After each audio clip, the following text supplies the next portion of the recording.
Hello दोस्तों, modern physics देख रहे थे। ल्यूसेंट जनरल साइंस के एमसीक्यू सीरीज स्टार्ट किया था आप लोगों के डिमांड के अकॉर्डिंग, और वही कंटिन्यू कैरी कर रहा हूँ। जितनी जल्दी हो सकता हो उतनी जल्दी ये कंप्लीट हो जाए ताकि मैं आपका लाइव सेशन ले सकूँ, लाइव क्लासेस ले सकूँ। बहुत जल्दी हम थियोरेटिकल पोर्शन भी लेकर आने वाले हैं। और जैसे कि आपको पता है कि इसमें पॉइंट टू पॉइंट या फिर टॉपिक टू टॉपिक चीज़ों को समझाया जाता है। तो इसका ये बेनिफिट होता है कि अगर आपको किसी भी टॉपिक में दिक्कत है तो भाई आप हमें बताएं, कमेंट करें, ताकि हम उसके लिए एक सेपरेट वीडियो बना दें। चलिए स्टार्ट करते हैं। लेक्चर नंबर 3 मॉडर्न फिजिक्स का है, ल्यूसेंट जनरल साइंस के अंदर चैप्टर नंबर 7 है ये। इसमें पहला क्वेश्चन दे रखा है, एक भारी नाभिक के दो हल्के, अरे ये क्या हुआ, अरे अच्छा ये अलग था। एक भारी नाभिक के दो हल्के नाभिकों में टूटने की प्रक्रिया को क्या कहते हैं? इसको कहते हैं बिखरना, मतलब विखंडन। तो यह है नाभिकीय विखंडन। क्या है? नाभिकीय विखंडन। अब नाभिकीय विखंडन देखो, आपने यूरेनियम का नाम सुना होगा। 92 यूरेनियम 238 पर जब 0N1 न्यूट्रॉन की बौछार की जाती है तो ये बेरियम और क्रिप्टन में टूटता है बेरियम और क्रिप्टन में। तो ये हल्के नाभिकों में कन्वर्ट हो गया। तो ये भारी नाभिक दो हल्के नाभिकों में टूट गया और यहाँ फिर से न्यूट्रॉन निकलते हैं 3। तो ये कहलाता है नाभिकीय विखंडन, जिसमें एक बड़ा नाभिक दो छोटे नाभिकों में विभक्त हो जाता है। ऐसा क्यों होता है? ऐसा होता है न्यूट्रॉन और प्रोटॉन के अनुपात के अकॉर्डिंग। दूसरा, हर एक परमाणु अपनी स्टेबिलिटी चाहता है, अपने आप को स्थायी बनाना चाहता। और जो भारी नाभिक होते हैं, बड़े नाभिक होते हैं, वो अपने आप में अस्थायी होते हैं।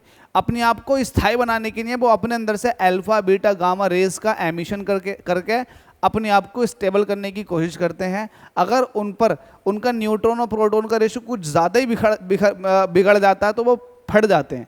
जब फटते हैं तो नए परमाणु बनते हैं और ऐसी कंडीशन में ऊर्जा भी बहुत ज़्यादा निकलती है। तो इस प्रक्रिया को बोलते हैं नाभिकीय विखंडन। हाँ, अगर ऐसा होता कि नाभिक जुड़ते और बड़ा नाभिक बनता तो इसको बोलते हैं संलयन, है ना, फ्यूजन, जिसमें एक नाभिक बना है दो नाभिकों को मिला करके। इसको न्यूक्लियर फिशन के नाम से जाना जाता है।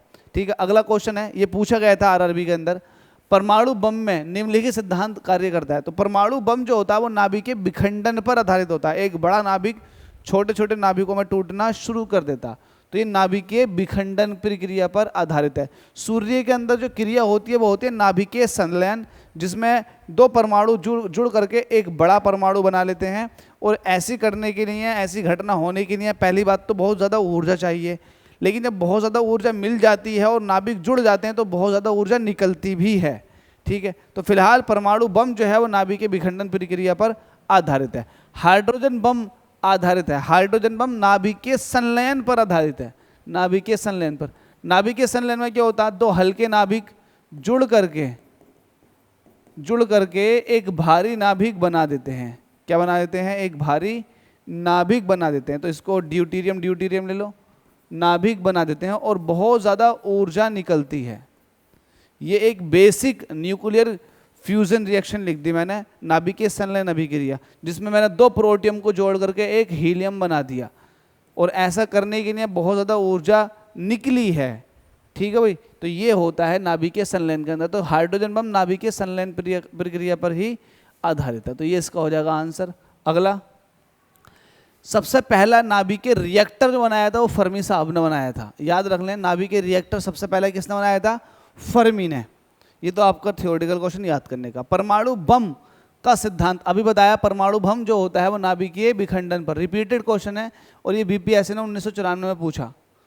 अगला, सर्वप्राचीन शेल समूह। देखो, जब भी सर्वप्राचीन शेल समूह आ जाए तो भाई पोटेशियम आर्गन पर क्लिक कर दो तुरंत।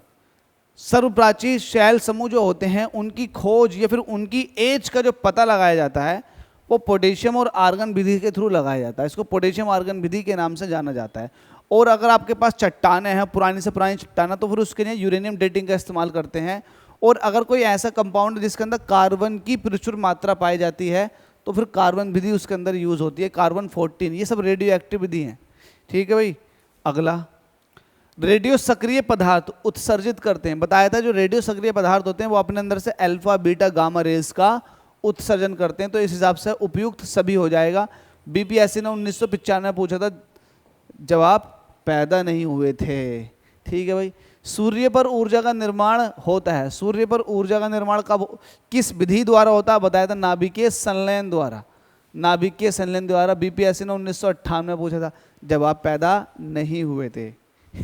मजाक कर रहा हूँ, हो सकता है बहुत ज़्यादा एज के भी लोग देख रहे हो वीडियो को, तो पता लग गया आपको। चलिएगा, सेकंड लास्ट क्वेश्चन है, निम्नलिखित में से किस में ऋणात्मक आवेश होती है। ओहो, ऋणात्मक आवेश होता है, ठीक है।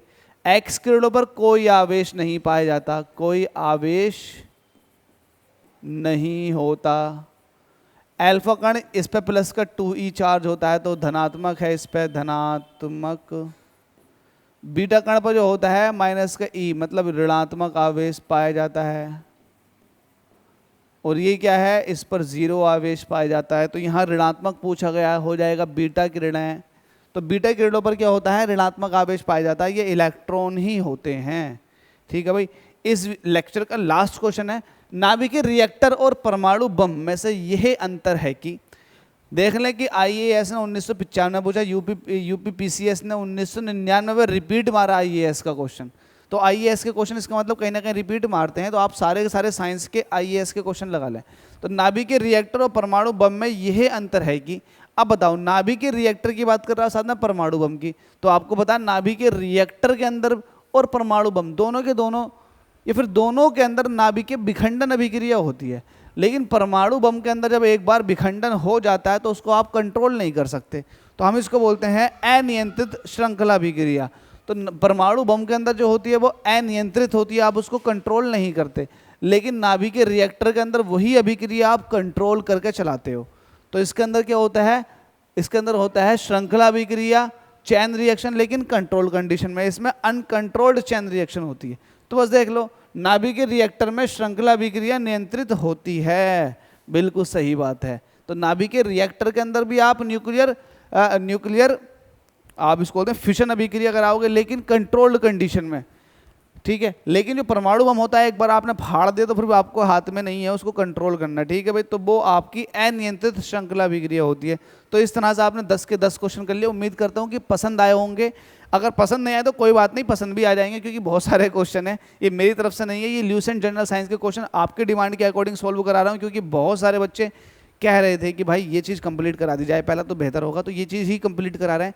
इसके साथ साथ इसके पैरेलल में बहुत जल्दी कुछ आपके चैप्टर्स ले लिए जाएंगे हिंदी और इंग्लिश में, तब और ज़्यादा मज़ा आएगा। जितनी जल्दी हो सकता है सिलेबस कंप्लीट करा देते हैं, ताकि आप लोगों की कोई स्पेसिफिक तैयारी कराई जा सके। Thank you so much video देखने के लिए।